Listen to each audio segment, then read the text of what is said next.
Hello, hello. Today we are going to be talking about the pros and cons of selling your home or your parents' home to an investor. A lot of sellers I speak to are very adamant that they don't want to sell a property to an investor. So today we're going to demystify this a little bit and talk through how it could be beneficial or maybe not the right fit for you and your family. And I have with me as my special guest, Nick Aalerud, who is a very successful investor. He's a friend. He's also gone through the downsizing process with his family personally, so he can speak from experience. So welcome, Nick. Definitely. Thank you so much, Ashley, for having me. I'm not a very scary behind the curtains investor, as some people think, I guess. Hopefully, people can see that today. Yeah, and I love your Cool. Do you story. want me to go through? Fair enough. Yeah, so Oh, thank you. do you want to share a little of your story first, and then we can your downsizing story, and then we can get into the pros and the cons? Definitely. Definitely. Well, sure. So, downsizing we all go through it, right? So my parents, and I grew up in a household where I had some hoarding. Some of you've seen that show right on A&E, the Hoarders show, and I grew up in a household that had an element of that. You couldn't really open the microwave or the stove without things pouring out of it, and we didn't have one crock pot; we had nine crock pots. So part of those things. So my experience with downsizing, and it's funny because kind of coming at this backwards. I came from, I was a broker, and I am an investor. And it's funny because I've told my sellers, I have seen everything you can imagine. And we would buy homes where people would have just like decided to leave middle of the night for whatever reasons that they had, and they left like a bowl of Cheerios sitting for 3 or 4 years on pieces on tables, and like that's kind of the houses we're used to. But it's funny because with my experience with my mother, when I had to move her out of the house, I was too attached. I was too emotionally connected with the house that I grew up in. And I couldn't just put on that normal brain of going through and saying, okay, what does this house need? And let's go through the scope of work and let's go through the construction. Like I needed an expert. I needed someone to come in, even though I knew what to do, I was too close to it.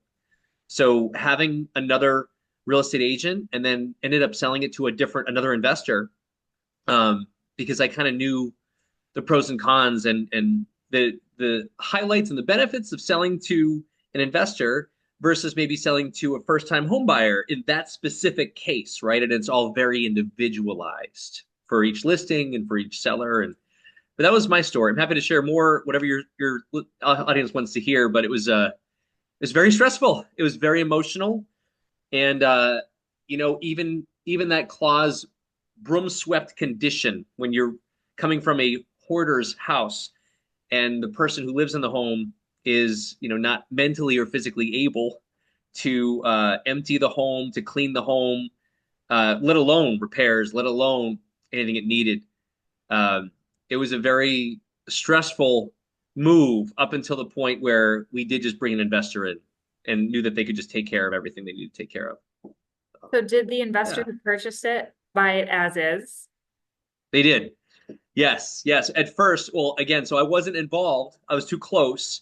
So there was a retail buyer first, and having a retail buyer was in this specific instance, it was way too stressful on my mother. It was very stressful on me because I was the one dealing with mostly everything that I needed to deal with while working with her on her emotions, while working with moving her into a facility where she could not have stairs and try to find the right place for her. It was just so much. And then, having to clean or having to prepare for open houses, having to prepare for the buyer inspections, there was an awful lot there. Right. And I know it's funny because we're coming at this the opposite direction, right? From like my experience versus as what investors do, but I'm happy to share that's kind of where it all came from. Yeah. Yeah, that makes a lot of sense, and that's actually one of the major pros of selling a home to an investor is you don't have to do all the work to prepare a house for sale that you normally would if you're going on the open market. Yeah, I think there's just so much there, right? If you're working with downsizing, sellers, right? Or especially we're of the age, right? You and me, Ashley, like we're of the age where this is our life now. Like our own parents are going to go through it, our aunts and uncles are going to go through it, and we're going to go through it eventually. And to there's so much stress that's already involved in that transaction, right? Like how can we reduce and eliminate the number of decisions that we make and the level of effort or energy that we have to place on the actual sales process, right? And that's why you, right, as the agent that specializes, you can take so much of that stress away from people where they just know they have, like, you get it, like your understanding of that process. And like even for me, whether I came at it from an investment mindset or not, I wanted to find a buyer that the house that I sold for my mother was not financeable either. It had heating issues, it had roof issues, and I didn't know these issues, even though I would go visit her, once or twice every 2 months. Like I felt badly as a son because I didn't even know about the issues. She never told us anything, right? And that's just kind of sometimes how those brains were in that generation. Like I've got it, I handle it, I don't need any help, I'm good, I'm good, I'm good. And seeing the rough state of things and then being the person, even though I had the contractors, I knew scopes of work, I know how to run budgets, I know how to run crews, I still couldn't do it because I was too close. That's where I grew up. And I had to deal, right, and work with my aging mother and find the new place for her, find it quickly, right? Because she had a medical issue, my mother, and I had to find the place quickly for her. And she had two gigantic dogs, and no landlords would take her. So ended up having to try to find. It was kind of a complicated situation, and I did not have the time, effort, nor desire to try to run that project, to clean it all up, to fix it all up, to work with buyers in their inspection process. And it's a beautiful home. It's a split level, and ended up going to a wonderful buyer after it was completely cleaned up by another investor. But I can go through the pros and cons, or I can. This is just my experience, though, right? Like I was emotionally tied to this, so I'm happy to speak on it. That's super helpful for people to hear because there's so much unknown around it. And especially, it's not just selling a house, it's all the other layers. It's the emotions, it's where is the person going to go. And you bring up a good point. It's not just getting the house pretty and ready for a retail buyer to come in and look at it and say, oh, I want to make my home here. It's the financing. Most Mm, buyers don't have cash to pay for a house. Just here you go, here's $1 million in cash. That's not the norm. Most buyers are using a mortgage, and a lot of sellers don't think that through entirely to think about the condition of the property. There are certain requirements that every lender is going to have in order to say, yes, I'm going to give you a mortgage on this house. So if there are mm, major issues that you may or may not be aware of, like that's a good reason to have somebody like myself come out and look at the property, maybe even get your own home inspection ahead of time so you know what's going on, you know what you're working with, and then you can decide with some guidance from an agent, can decide, does it make sense to keep this off the market and just sell it to an investor in our off market network, or go live on MLS and reach all we call them retail buyers. Those are your just generic regular buyers who are like, I'm going to live here. exactly. I think people have this fallacy of where, oh, well, not fallacy. I mean, there are people out there that are looking and have built their business on sort of taking advantage, right? So, like some investors, I'm going to write an offer 50% of market value. Like that's what gives investors kind of a bad name, right? And the fact that you've invited me to be with you today. So, we built our practice on reputation and on helping over even buying, right? Like, so our whole tagline is, even if we can't buy, we still can help because just like you and your practice, like we know everyone that person, that seller could possibly need in that phase of their life for whatever challenge or problem that they're facing or whatever shift that they're facing. If they need movers, if they need estate planners, if they need it, in this case, right, for downsizers, they're going to need access to you and your team to assist them maybe in finding an ADU or to find, a smaller, more efficient home, or if they're moving into an assisted living facility, they might need an attorney to put their affairs in order, with their loved ones. Not to mention all of the emotion and the energies that swirl around with that, with all the family members, and maybe one sibling doesn't get along with the other sibling, and then this happens. Like that's kind of how we built our business is, and I only became an investor because I was this person, right? Like I faced hardship. Um, I faced families. I've had divorce. I've had financial difficulties where I had to short sell a house. I didn't know what a short sale was a long time ago, right? And through these experiences, I had people that I would sell the houses to that took away that pain for me, right? Like my very first in 2005 when I sold my first house as a short sale, there was an investor on the other side of the transaction, and I was not an investor yet. I was working corporate, and that investor, he said, how can we help you in this transaction? And I said, get the collection calls to stop. I'm in enough stress. Like, get the calls to stop. Whatever you want to do with it is fine. I can't have this in my life anymore. And that was like the beginning where he did. He stepped in the middle. I found out what a short sale was. I found out what a workout was, right? He worked together with the bank and he got the collection calls to stop and he ended up buying my home. And I was able to relieve that part of stress and move into the next phase of my life. And then just as things came up for me, right? My divorce, that showed me what it was like to be a divorced person and how can I better show up for people who are going through relationship trauma, right? And or fire damage. We've had a fire. How can I better show up for people that are losing all of their possessions and maybe their all their memories in this fire, right? It becomes learning and feeling the person's pain more than they feel it themselves. And then structuring, and I'm talking a lot here, but then structuring like in the context of where they are at right now, and in this case, downsizing folks, right? Like what are their biggest pain points and pressures?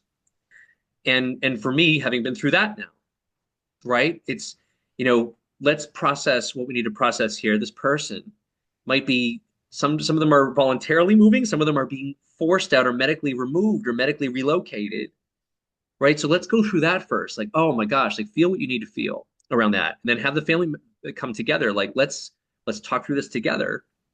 And then from there, using real estate as our practice, right, Ashley? Like the pain points. So, oh my gosh, I can't even imagine the thought of having to clean this place out.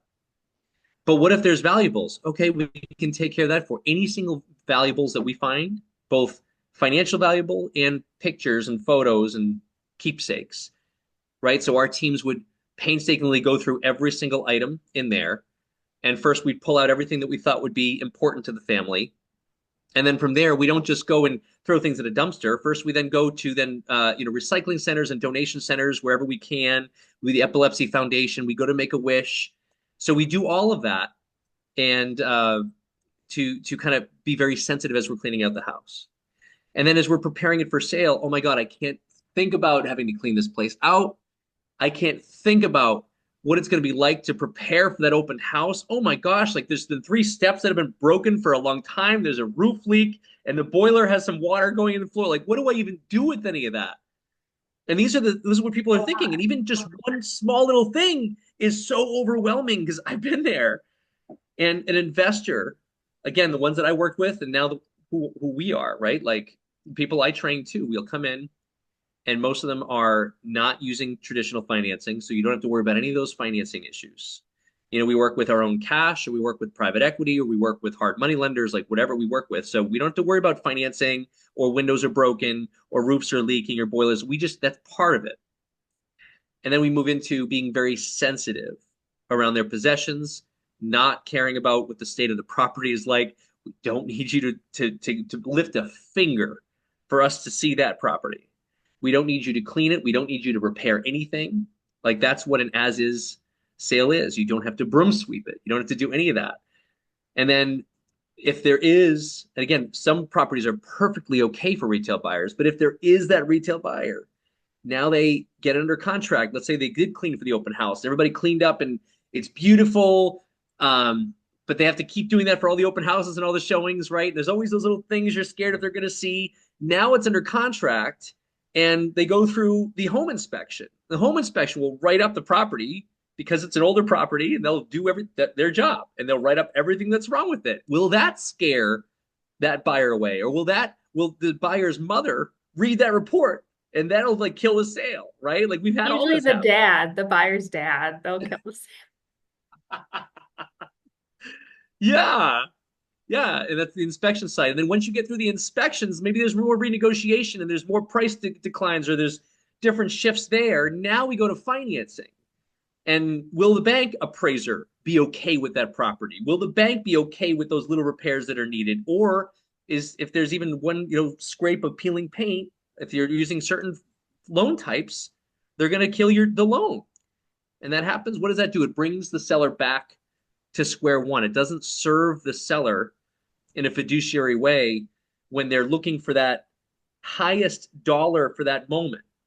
And this is the big fallacy. I just want to put it out there because everyone's like, oh, investors are going to take advantage, right? Like we even put together, in some cases, a net sheet, right? That will show here's what you can look like. And this is working with the broker, working with Ashley, like working with you. Like here's what we're going to sell at retail for.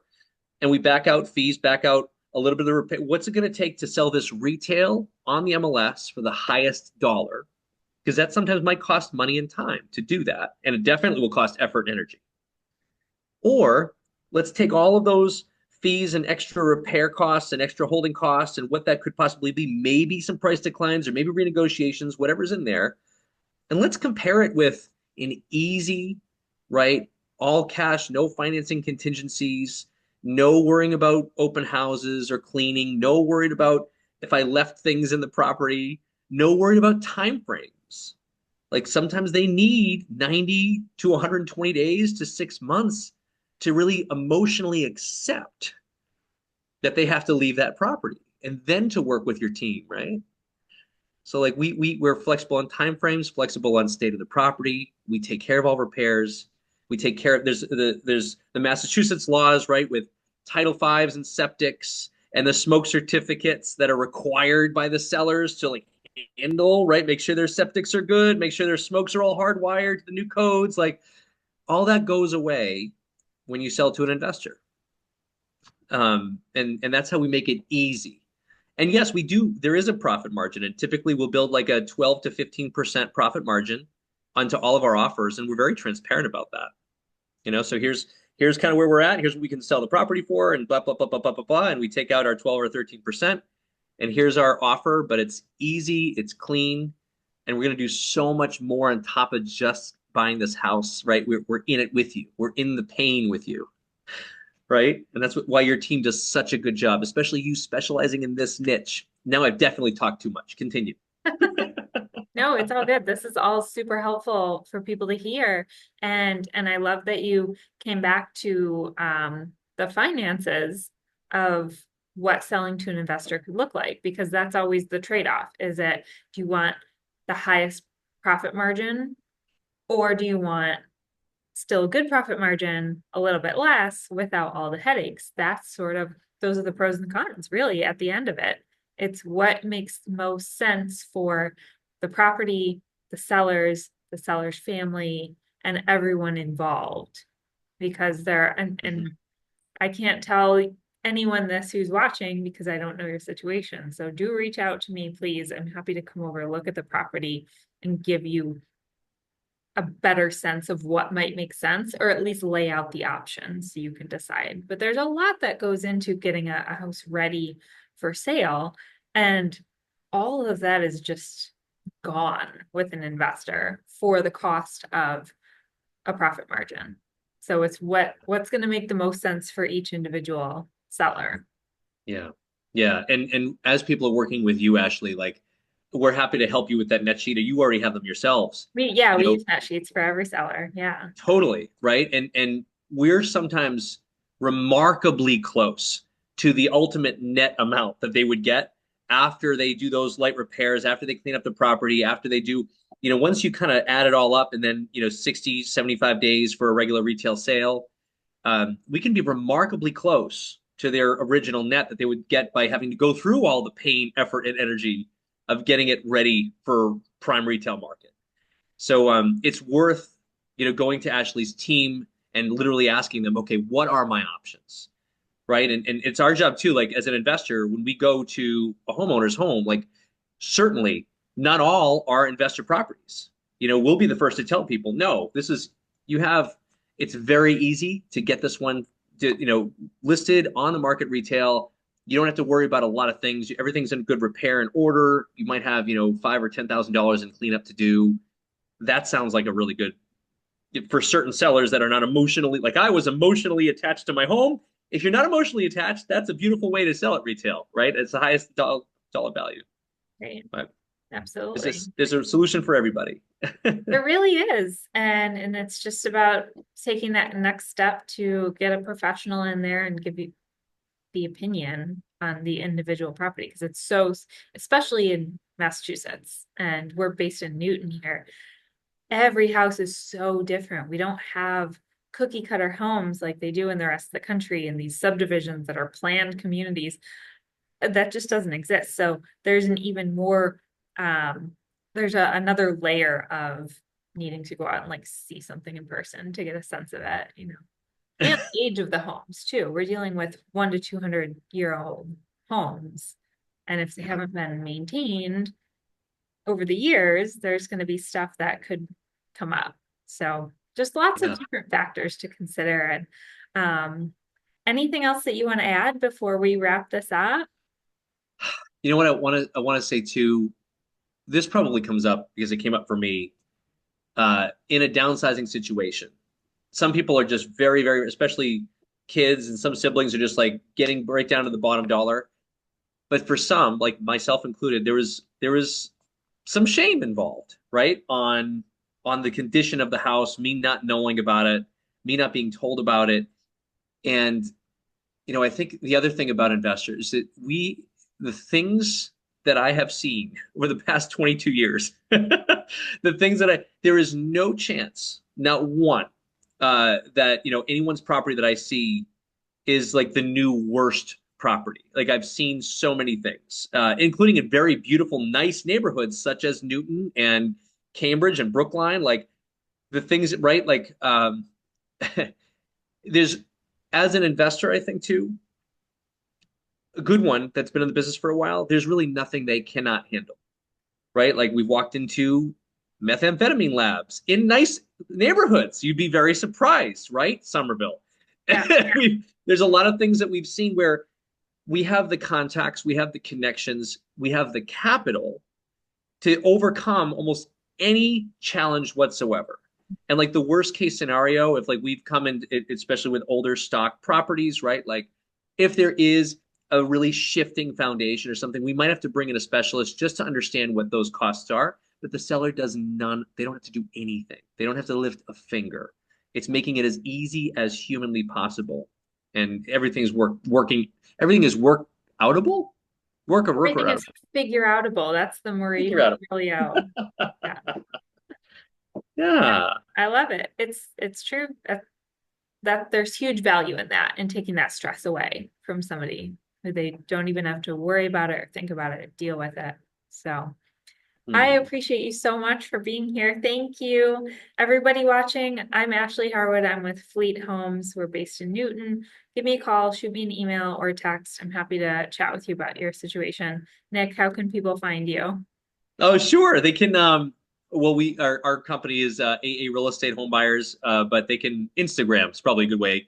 I have a lot of, as you guys can see, business, but I have a lot of life stuff too that I'm very proud to share. And it's all about life transitions, and downsizing is one of them. It So is. thank you, Ashley, for having me. I appreciate it. Thank you. All right. We'll see you guys soon.